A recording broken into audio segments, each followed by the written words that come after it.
The one piece of gear that has made my job as a videographer so much easier and has saved me plenty of time and headache on many occasions is, you guessed it, gaff tape. Just kidding, guys. What it really is a really powerful key light paired with a really large softbox. So it's not just one piece of gear, but I guess a pair of gear.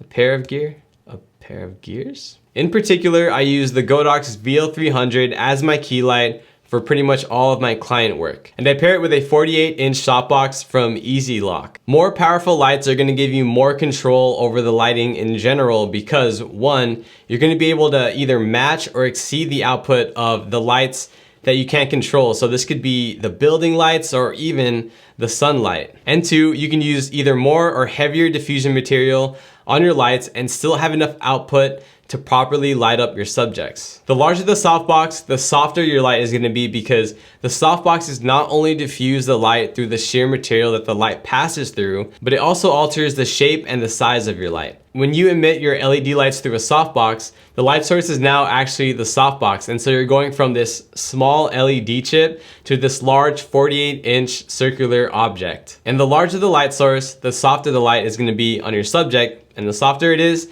the more flattering it's gonna look. So you can go with something even bigger like 60 inches or 72 inches, but I found that 48 is portable enough to be able to quickly set up and move around on the job. The combination of these two items offers plenty of versatility and convenience for videographers like myself. And just to put things in context, we shoot plenty of videos that include interviews and talking head. And the way that our pricing works is that we charge for the day of shooting, and then we charge for each individual video that we deliver. And so it's beneficial for both us and the client to shoot as many videos as possible in one day. And this is where our 48-inch softbox lighting setup comes in handy.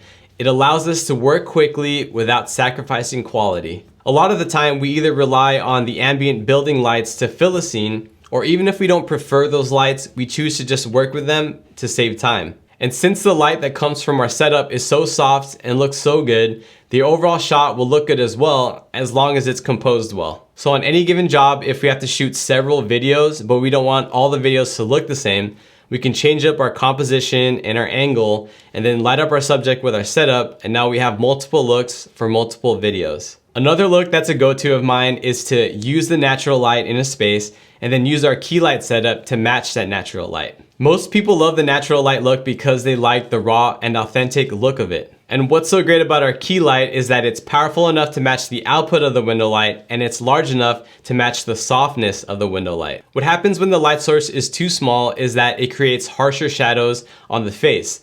And this is an easy way to tell that there's an artificial light lighting up the subject. When using natural light, you want to keep the appearance of only using natural light to give it that nice authentic look. Another important tip to sell this look is to make sure that your key light is on the same side as your window light, so it looks like that same window light is what's lighting up your subject. Even when it comes to photography, this setup works amazingly. Just on a shoot this past week, our clients wanted some impromptu headshots of their new employees, but we didn't have all the things we usually use for headshots like our backdrop and strobes. And so we just found a white wall, we set our subjects in front of that and then lit them up with our key light setup. There was a bunch of mixed lighting in the space that we couldn't control, and the pictures still turned out really nicely. On jobs where I knew I'd have to shoot both video and photo, I just opted to use my key light setup with other constant lights the entire time because I knew it was powerful enough and soft enough, and so that I'd be able to save time not having to switch out my video lights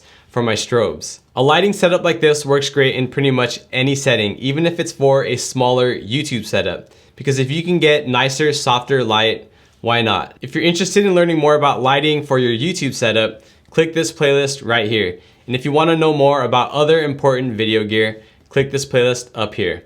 Thank you guys for watching, and I'll catch you on the next one.